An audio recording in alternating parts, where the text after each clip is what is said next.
5 loaves and 2 fish fed thousands. A miracle or something more?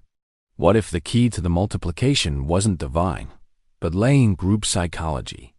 Prepare to question the impossible and explore one of humanity's most fascinating stories from a new perspective. To unravel the enigma of the multiplication, we need to delve into the historical and cultural context in which this extraordinary event, narrated in all 4 Gospels, unfolded. The story of Jesus feeding 5,000 men, not counting women and children, a crucial detail that expands the sheer number of people involved with only 5 barley loaves and 2 fish, is not just one of the most well-known miracles of the New Testament. It's an event with profound symbolic and theological resonance that has defied logical comprehension for millennia. This universality and persistence in collective memory are precisely what lead us to question, how could something so extraordinary have happened? The region on the shores of the Sea of Galilee, where the event supposedly took place, was, at the time, a site of intense religious and social activity. Crowds frequently gathered to hear the teachings of prophets and leaders, and Jesus, with his growing popularity and reputation as a healer and teacher, attracted followers in massive numbers. Imagine the vivid scene. Thousands of people, many from distant villages, who had followed Jesus for days under the scorching sun, driven by the hope of a cure, a word of wisdom, or simply to be in the presence of someone who performed seemingly impossible acts. Fatigue and hunger would undoubtedly have been pressing and growing factors. The logistics of feeding such a large crowd in a remote area, devoid of supporting infrastructure, would have been a Herculean challenge for any authority of the time, whether religious or civil. The crowd's expectations, therefore, were not just for physical food, but for a grand solution to an overwhelming need, something that transcended the everyday and reaffirmed Jesus' extraordinary nature. The belief in miracles was an integral part of the worldview of the time, and stories of prophets multiplying food or performing supernatural feats were not strange to the popular Jewish imagination. It is against this backdrop of intense need, fervent expectation, and nascent faith that the narrative unfolds. Jesus, demonstrating compassion and discernment, questions his disciples about providing food. Philip's response, that even 200 denarii worth of bread would not be enough, is not just a pragmatic calculation. It's a cry of helplessness in the face of immense demand, underlining the scale of the problem. 200 denarii represented 200 days' wages, an astronomical sum for acquiring bread in such quantities.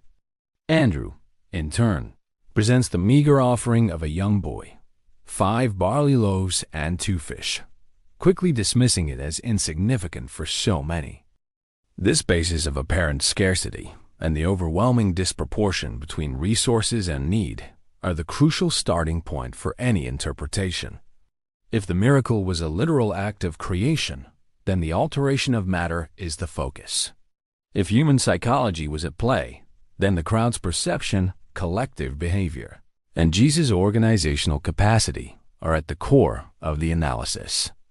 The central theme, therefore, invites us to explore this gap between the miraculous narrative and the possibility of an explanation based on deeply human social dynamics, maintaining the mystery and wonder of what truly happened that day.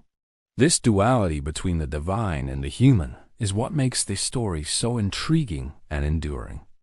Hunger, in its most visceral essence, is one of the most primary and potent human needs, capable of profoundly shaping individual behavior and, more dramatically, the behavior of a group. In a massive hungry crowd, the pressure to find sustenance can become an overwhelming driving force, leading to situations of despair or, paradoxically, unexpected acts of solidarity. It is at this point that social psychology offers a fascinating lens through which to re-examine the miracle of the multiplication. Imagine yourself on that vast plain, alongside thousands of people, without easy access to food. After an entire day of travel and teachings, hunger becomes a common denominator, a unifying experience that transcends social differences and status, creating an invisible bond among those present. This shared condition of need creates fertile ground for the emergence of collective behaviors. The biblical account highlights a seemingly simple action by Jesus. He instructs the disciples to have the crowd sit down in groups of 50 and 100. This organization is not merely a logistical detail. It's a shrewd, perhaps even intuitive, social strategy.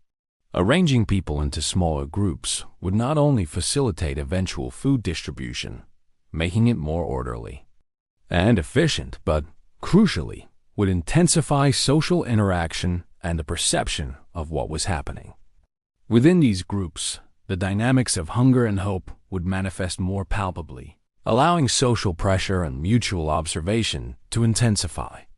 When the few loaves and fish from the boy are blessed and begin to be distributed, however meager that initial portion might have been, the immediate reaction for many may have been disbelief or an initial disappointment at the insignificance of the offering.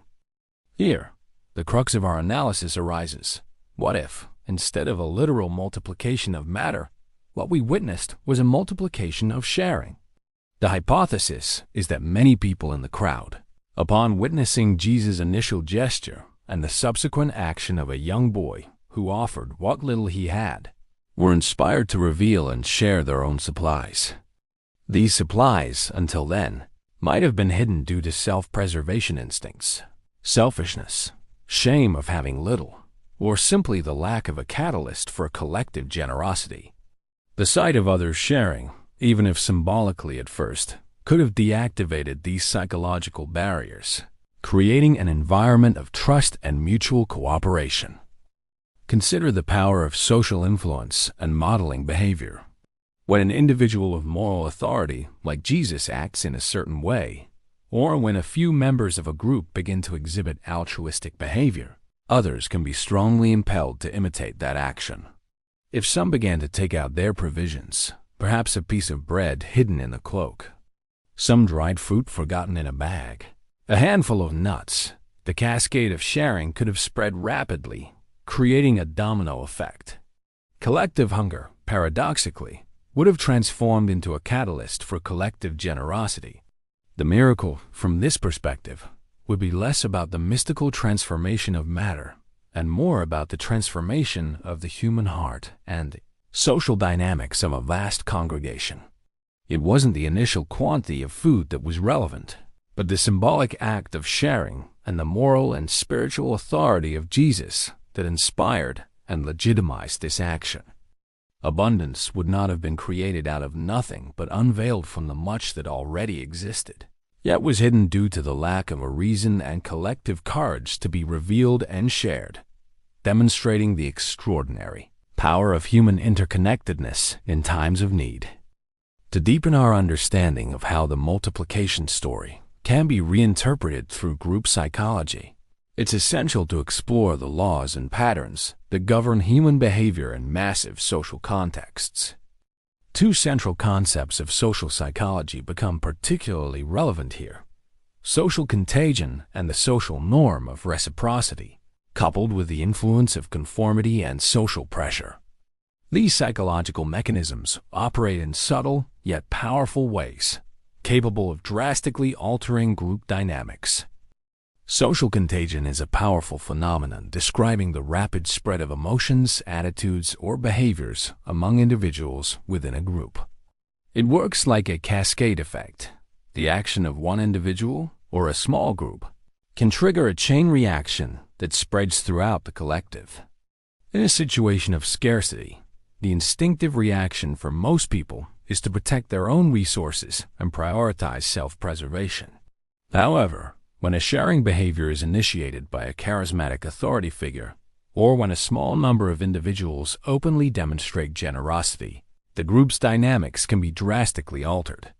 The sight of bread and fish being distributed, however meager at first, could have created a powerful I can, should too effect, or, if he is sharing, why wouldn't I? Trust in the leader and the perception that others are participating are crucial for deactivating selfishness. Hunger, which was previously a force for hoarding, paradoxically transforms into an impulse for sharing, stimulated by observing the actions of others. The social norm of reciprocity is another fundamental pillar that can explain the spread of generosity. This universal norm dictates that if someone does you a favor or performs an act of kindness, you feel, consciously or unconsciously, compelled to reciprocate in some way. It's a powerful social rule that promotes cooperation. Imagine the scene. You see a neighbor in your group share their scarce food with someone nearby. Even if you have nothing to offer immediately, the generosity of others can create a sense of social debt or a predisposition for future sharing. If, for instance, you received a piece of bread from someone who'd already shared, the probability that you, upon realizing you have a little food stashed away, would decide to take it out and offer it too increases exponentially. This isn't a direct, immediate exchange, but an implicit social responsibility that is established, creating a virtuous cycle of giving and interdependence. Furthermore, conformity and peer pressure would have played a crucial role. People tend to conform to the actions of the majority, especially in ambiguous, highly emotional situations or when strong leadership is present. In a group where sharing becomes the visible norm, those who had food hidden and were not revealing it might have felt socially compelled to do so to avoid embarrassment, group disapproval, or even social exclusion. The very structure of having people sit in smaller groups, as Jesus instructed, would have intensified these dynamics, as social pressure and direct peer observation would be more immediate and noticeable, making the act of hoarding food more difficult and sharing more socially appealing. The feeling of belonging and social approval are powerful motivators. The miracle, from this psychological perspective, would lie in Jesus' extraordinary ability to catalyze this mass behavioral change. He wouldn't have needed to mystically multiply the food physically. He would have multiplied generosity, solidarity, and human organizational capacity.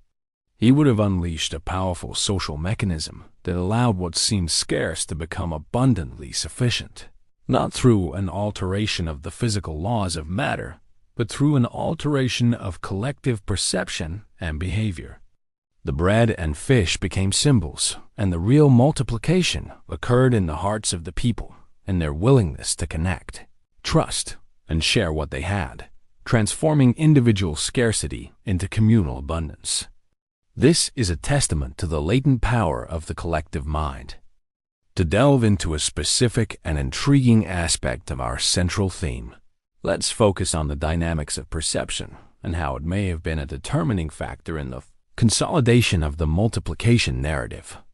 In large-scale events, especially when emotions are running high, expectations are lofty, and information is dispersed, individual perception can be drastically influenced and even shaped by the collective environment and the group as dominant interpretation.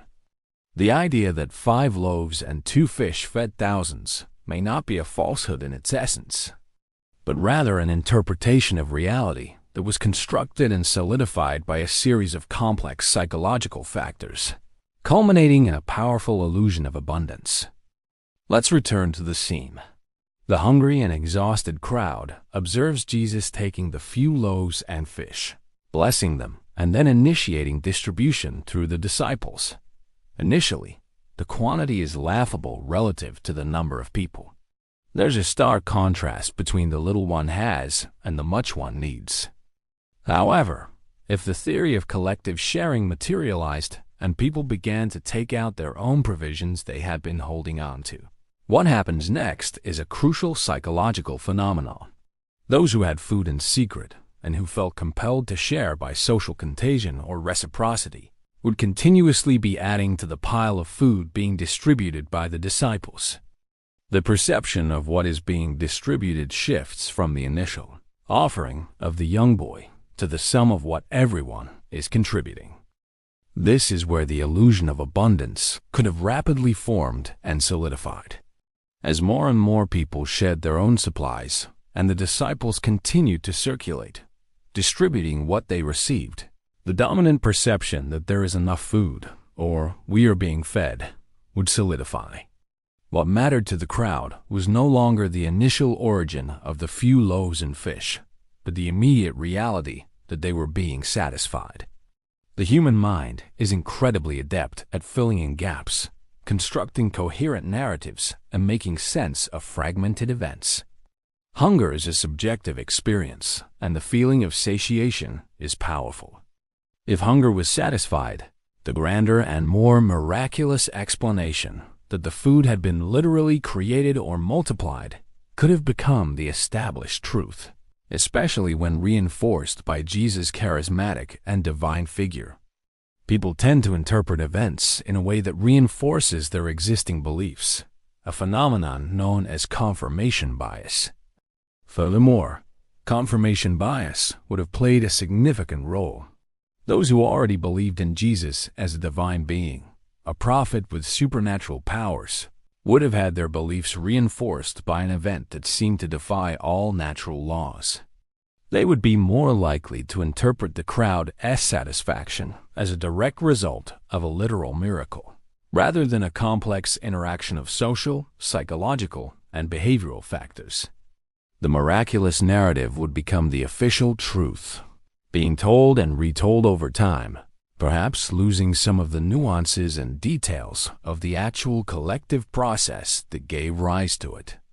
Collective memory is malleable and tends to simplify complex events to fit dominant narratives, especially when those narratives are powerful and inspiring. Details about who shared what and when could have merged into a single, impactful image of instant abundance. It is vital to reiterate that this analysis does not seek to discredit faith or belief in miracles. On the contrary, it explores how the depth and complexity of human psychology can reveal a different kind of miracle, a social miracle, one of collective transformation and the inherent human capacity to transcend the individual for the sake of the collective. Abundance may not have arisen from material non-existence, but from the visibility and sharing of what already existed among those present, catalyzed by an inspiring leader, an urgent need, and the powerful dynamics of a group in action. The perception of reality, in this case, may have been as powerful as physical reality itself, constructing a story that echoes through the centuries and continues to inspire.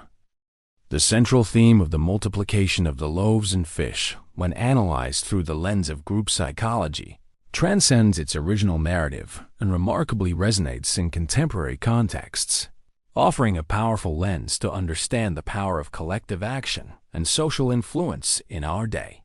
While faith and religious interpretation continue to be a central pillar for billions of people, socio-psychological analysis reveals universal principles that manifest in various ways in our current society, showing that the miracle of abundance through sharing is a timeless and replicable phenomenon.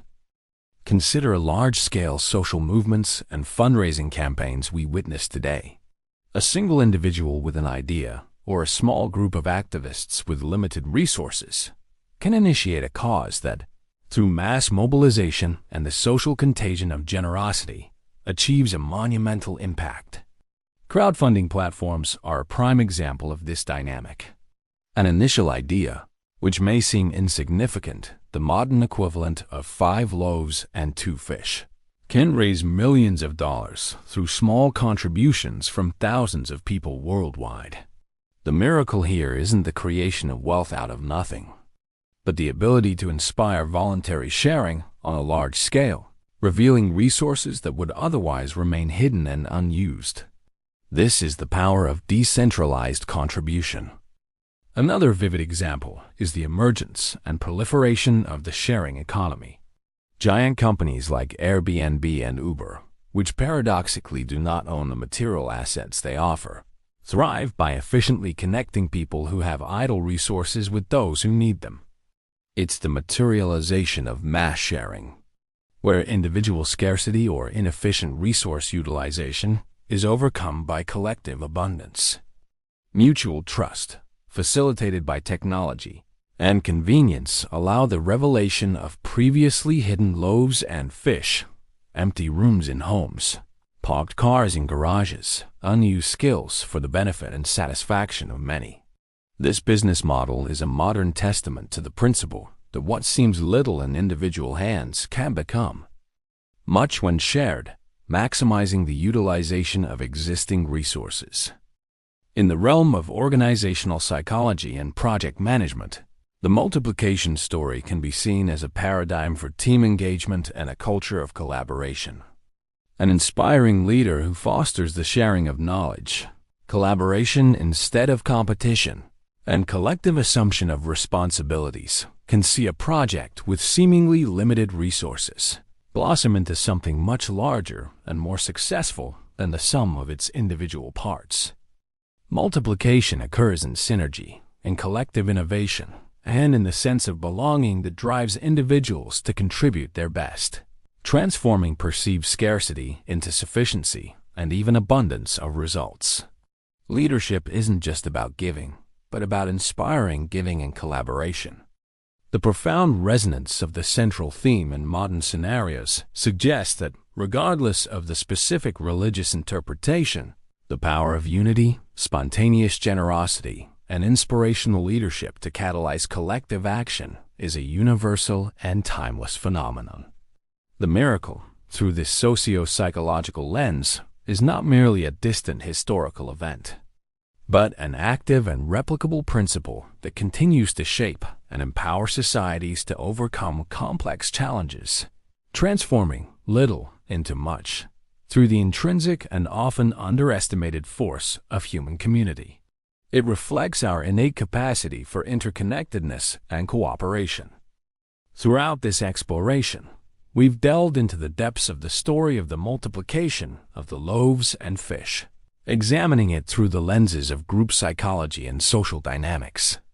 We've uncovered how mechanisms such as social contagion, reciprocity, and the influence of collective perception could offer an alternative interpretation for such an extraordinary event. However, it is fundamental, at the end of our analytical journey, to acknowledge the inherent limits of human understanding and the comprehensive nature of the mystery that pervades this central theme. Even the most robust and well-founded psychological explanations cannot fully exhaust the depth of the event, leaving vast space for awe, for the unknown, and for that which, perhaps, transcends our current capacity for measurement and rationalization. Science, in its essence, including the field of psychology, operates within a paradigm of causality, empirical observation, and testability. It seeks to identify patterns, formulate verifiable hypotheses, and construct theories that explain the natural world. In the case of the multiplication, the psychological approach offers a plausible and coherent interpretation, aligning with known principles of mass human behavior.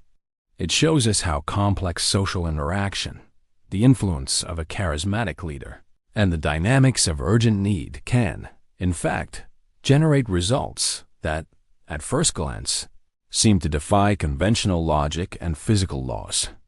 It unveils a miracle of human capacity for collaboration and organization, a testament to the latent power within each individual when in a group.